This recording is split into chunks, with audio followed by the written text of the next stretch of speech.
All right. So moving over from the D's to the delisted free agency update. You like that? Yeah, I'm getting Anyway, Alright. yes, moving on. So in the delisted free agency space, so there's been 3 signings made in the last week or so that I have missed. But yeah, so what's happening over there?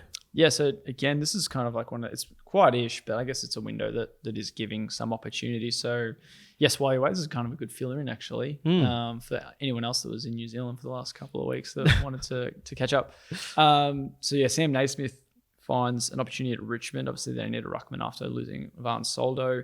Razio Fantasia to Carlton was kind of a weird one, 2-year deal.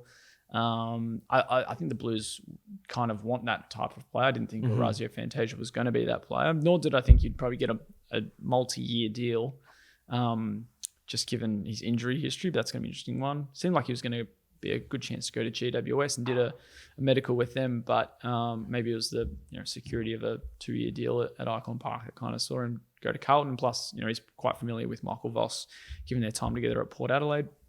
Then Oscar McDonald, so former Melbourne and Carlton key defender, heads to Fremantle. So, they lose Joel Hamling through free agency, and they probably just want some insurance in their backline stocks.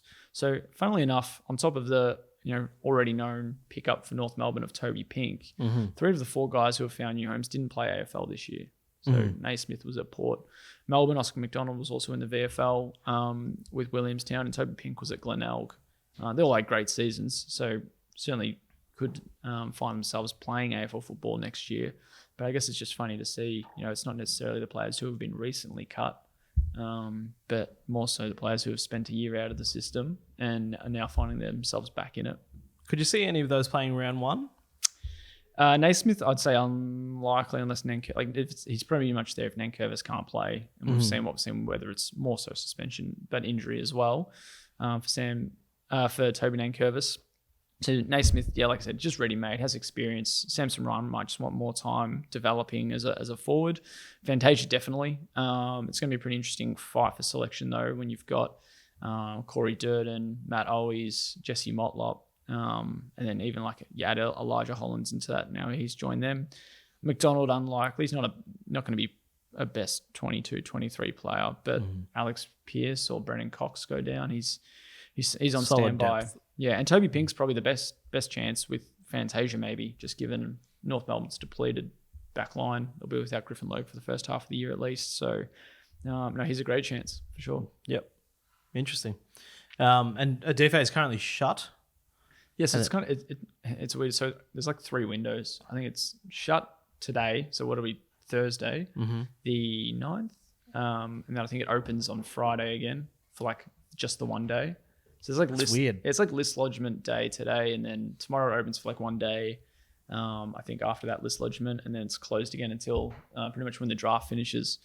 So it's kind of back and forth, but that's why there was a few last week, pretty much right when it opened, because clubs had already organised those ones. And then it'll open again after the draft, and then we'll have the SSP period as well following that. So there's a fair bit to still play out. Well, yes, speaking of a lot to play out, so who else could be finding a home back on an AFL list? Jeremy Sharp's probably one. Freo had a great look at him last year. Kind of said that probably weren't as keen on him this year. That was kind of around trade period though. So once he was delisted by the Suns, they still kind of kept a bit quiet, but he could be one rookie draft or SSP for Fremantle or even West Coast.